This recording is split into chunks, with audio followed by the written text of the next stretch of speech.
Welcome back to Geek Leak. I'm your host, Conn, and this is our pop culture and tabletop gaming segment. On brand with Brandon Conn. Looks like Henry Cavill doesn't have to pull double duty as Superman and The Witcher because it has been announced that Supergirl is going to be taking over for him in the newest rebooted storyline. Supergirl will be played by Sasha Calle, and she won't be the only change in the DC Universe's roster since Ben Affleck will be replaced by Michael Keaton. What the f***? The guy is like 70 years old. I mean, he looks better than I wager I will when I'm his age, but... Oh my God, what is with you people? Hey everybody, it's my frog puppet friend, Adam, the devil's advocate frog. Did you even think this gimmick through? I mean, I wanted to have a puppet, but I could only find a frog. Yeah, whatever. Anyway, what exactly were you even bitching about? Well, I think it's dumb that they're going to replace Ben Affleck with Michael Keaton while they even have the other Robert Pattinson Batman fresh on everybody's mind.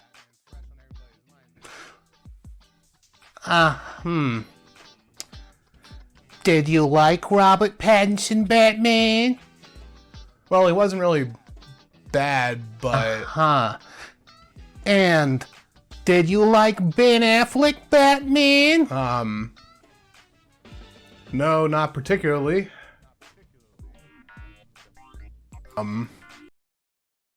And you're going to get back the original Tim Burton Batman back, so, I ask you again, what are you bitching about?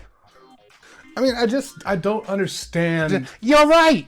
You don't understand that maybe when you enjoy a fandom whose target demographics are typically children and young adults, a demographic whose interests and trends are constantly in flux, that you don't actually have a dog or a bat in this fight.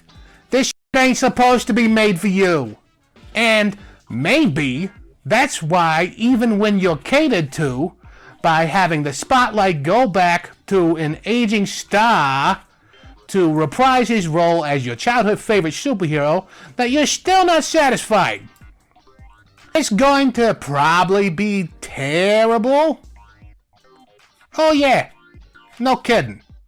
DC makes absolutely no sense these days, and is just spinning its wheels trying to catch back up to Marvel for the most part. But let's call this for what it is. You and fans like you aren't on top of the minds of people at Warner Brothers. Maybe they know they've already lost you. Whether that is because they caused you all to lose faith in them, or because you guys are impossible to friggin' please! So, what do fans like me do? Did you just hear me? No one's listening. So either watch the damn train wrecks or shut up about it already. Yeesh. Anyway, I think I'm done here. Are you just going to kinda pop out of nowhere from now on and then make me feel like crap and then disappear again from now on? Most likely. Unless you're actually making any other friends to join your show to do that for you. Yeah, I look forward to a long partnership. Later, with you, loser. Then.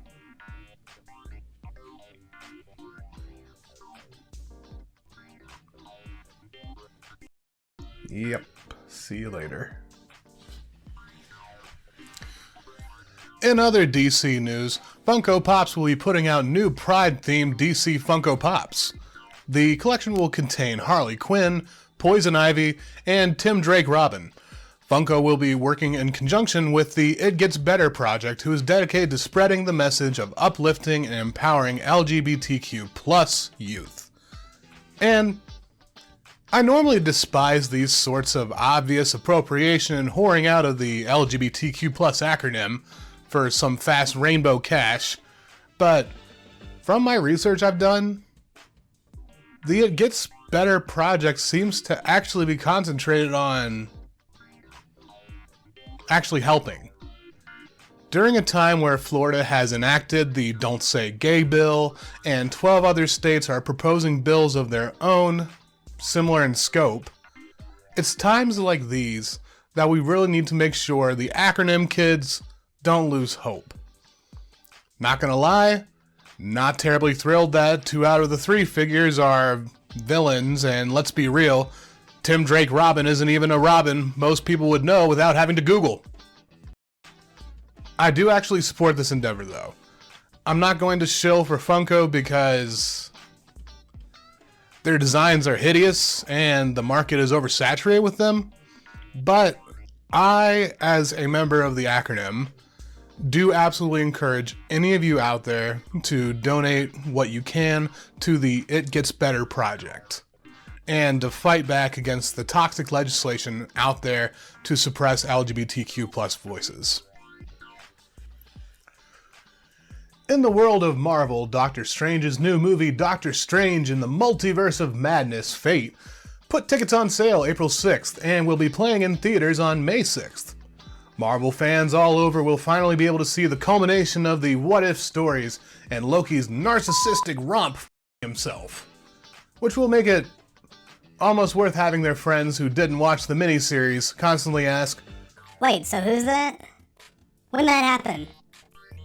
Did that actually happen? I don't get it. But now we will go ahead and go to our anime and manga segment. We've wound up a roll.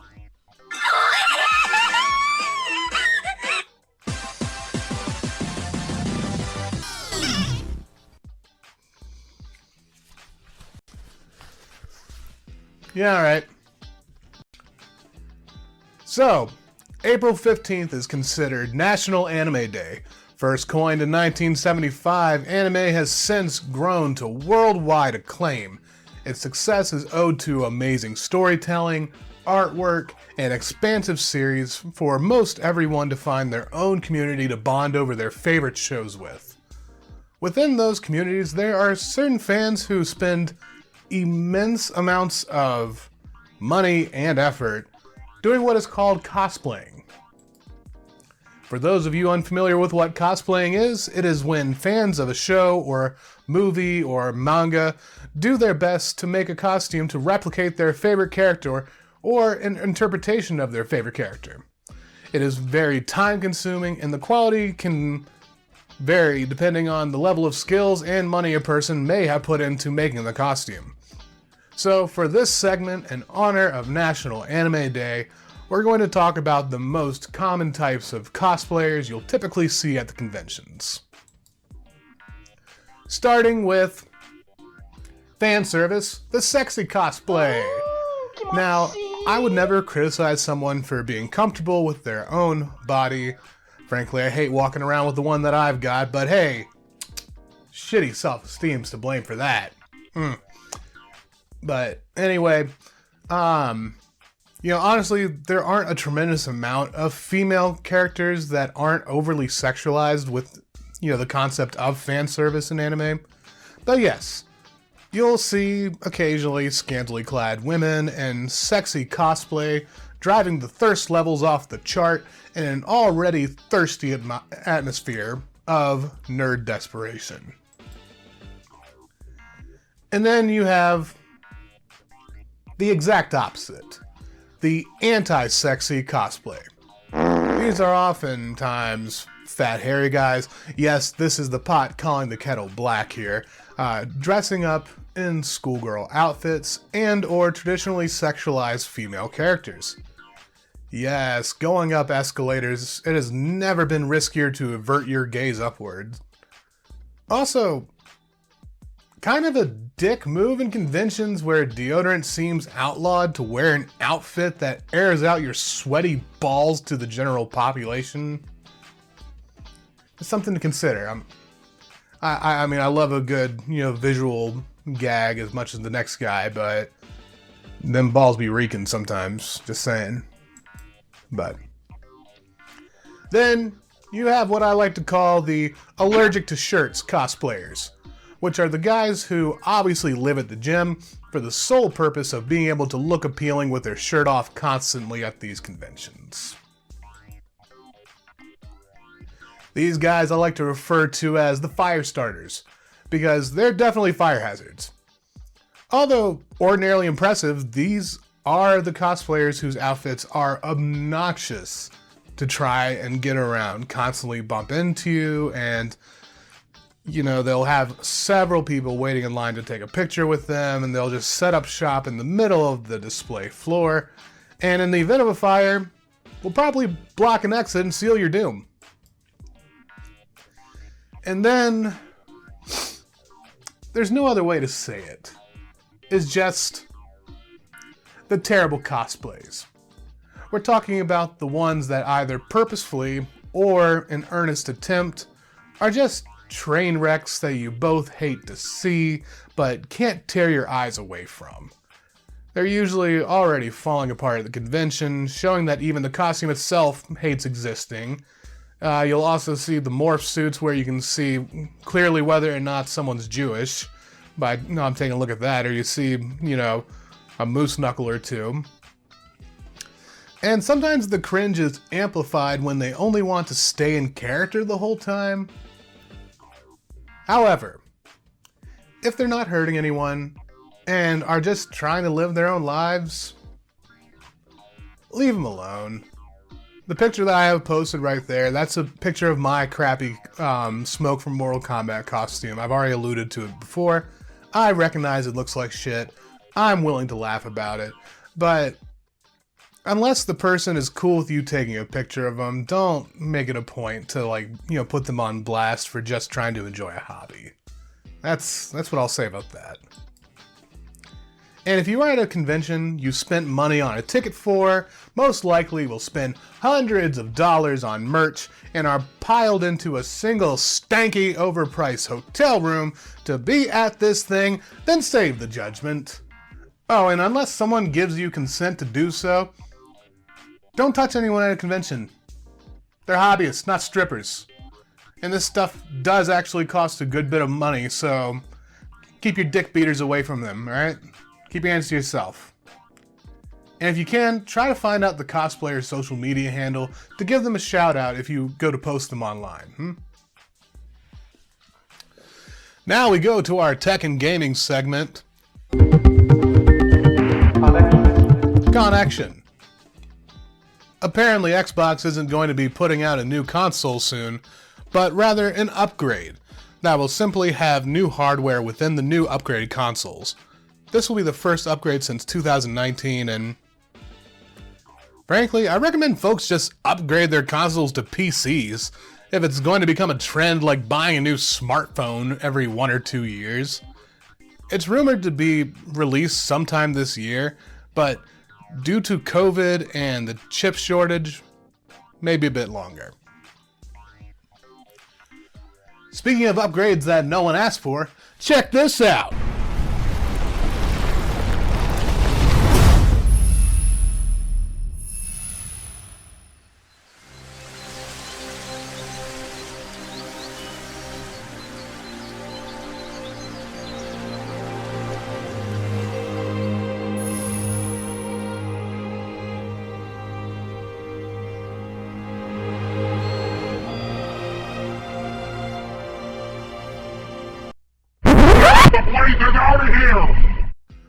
Oh god. Oh god, it's so grossly realistic. The Valley! The Valley, it's so damn uncanny! It's like I'm seeing Tom Hanks on the Polar Express again! I'm frankly surprised that they didn't get Meat Canyon to animate the Disney characters. Kingdom Hearts 4 doesn't have a release date yet, but given how long it took for Kingdom Hearts 3 to come out, I'm fairly sure we won't see this release for another decade or so. maybe longer. Probably.